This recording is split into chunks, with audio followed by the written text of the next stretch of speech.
வெளிநாடு வாழ் தமிழர்களின் உதவியால் ஈரோடு மாவட்டத்தில் அரசு பள்ளி ஒன்றில் மாணவர்கள் சரளமாக ஆங்கிலம் பேசுகின்றனர். இது பற்றிய ஒரு தொகுப்பை தற்பொழுது பார்க்கலாம். The BSP leaders killing among them are those blocking the Dravida Munnetra Kazhagam, Dravida Munnetra Kazhagam and Tamil Maanila Congress as set this on public center by late results by tomorrow Supreme Court.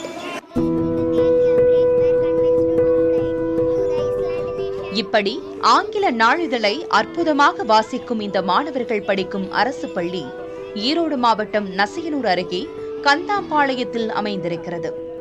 இயற்கை எழில் நிறைந்த சூழலில் அமைந்துள்ள இந்த பள்ளியில் கடந்த 10 ஆண்டுகளுக்கு முன் வெறும் 12 மாணவர்கள் மட்டுமே படித்து வந்தனர்.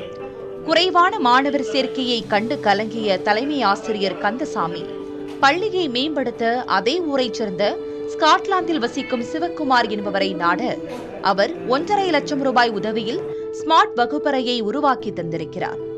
அது மட்டுமின்றி விருதுநகரைச் சேர்ந்தவரும் தற்போது அமெரிக்காவில் வசித்து வருபவருமான கவிதா என்பவர் ஆல் வில்லேஜ் ஆல் ரெஸ்பான்சிபிலிட்டி என்ற அமைப்பின் மூலமாக வெளிநாட்டு வாழ் தமிழர்களை ஒருங்கிணைந்து மாணவர்களுக்கு ஆங்கில மொழி பயிற்சி வழங்கி வருகிறார். இதனால் கந்தாம்பாளையம் அரசு பள்ளி மாணவர்கள் சரளமாக ஆங்கிலம் பேசி அசத்தி வருகின்றனர். I am attend the Skype class. Learning English very well. So Skype class help us to make me sentence in English. ஆங்கில மொழி பயிற்சியின் மூலம் பள்ளியில் மாணாக்கர் சேர்க்கை அதிகரித்துள்ளதாக கூறுகிறார் பள்ளி தலைமை ஆசிரியர் கந்தசாமி. 2019 நாங்கள் ஆரம்பிச்சிட்டோம். அப்போ மாணவர்களோட எண்ணிக்கை ரொம்ப கம்மியாக இருந்தது. இப்போ இந்த ஸ்போக்கன் இங்கிலீஷ் கிளாஸ் ஆரம்பித்தது உடனே பார்த்தீங்கன்னா இன்றைக்கி மாணவர்களோட எண்ணிக்கை 12லேருந்து இன்றைக்கி 66 இருக்குது. இதுக்கு பார்த்தீங்கன்னா வாரத்தில் டெய்லியுமே ஒன் ஹவர் எடுக்கிறாங்க. ஒன்றா ஈவினிங் எடுப்பாங்க, இல்லைனா காலையில் எடுப்பாங்க. இதனால் எங்கள் ஸ்கூல் எங்களுடைய கற்பித்தல் பாதிக்கூடாங்கிறதுக்காக நாங்கள் ஈவினிங் 1 ஹவர் எக்ஸ்ட்ரா 5 மணி வரைக்கும் நாங்கள் ஸ்கூல் வச்சுருக்கோம். இப்போ டெய்லி ஒருத்தர் அமெரிக்கா, ஆஸ்திரேலியா, கனடா, இங்கிலாந்து இந்த 4 நாட்டிலேருந்து டெய்லி ஒருத்தர் எடுக்கிறாங்க. இப்போ சென்னையிலேருந்து ஒருத்தர் எடுக்கிறாங்க. இப்போ இதனால் என்ன ஆகுதுன்னா மாணவர்கள் இங்கிலீஷ் ஈஸியாக ஃபஸ்ட்டு 3 மாதத்துக்கு கிராமர் நடத்துவாங்க. அப்போ அவன் கிராமர்னா என்ன, இதை வச்சு எப்படி நம்ம இங்கிலீஷ் பேசுறது, எப்படி சென்டென்ஸ் ஃபார்ம் பண்ணுறது அப்படிங்கிறதெல்லாம் ஈஸியாக நல்லா தெரிஞ்சுக்கிறாங்க.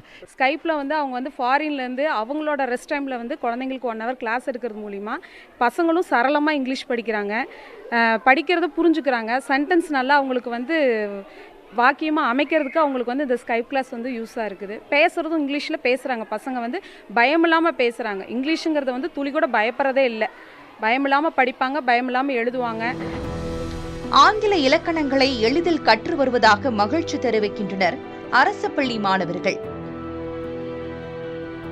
ஸ்கைப் கிளாஸ் எங்களுக்கு ரொம்ப உதவியாக இருக்குது. பெரிய கிளாஸ் போனாலும் நாங்கள் இந்த 6th போனாலும் இந்த ஸ்கைப்பை வச்சு நாங்கள் இந்த வேர்ப்ஸ் இந்த சென்டென்ஸ் வச்சு நாங்கள் ஃபார்ம் பண்ணுறோம்.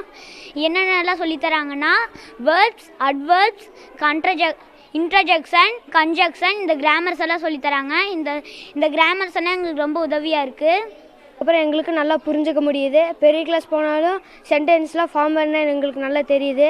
அதனால் இவங்க இது பண்ணாங்கன்னா எங்களுக்கு ரொம்ப யூஸ்ஃபுல்லாக இருக்குது.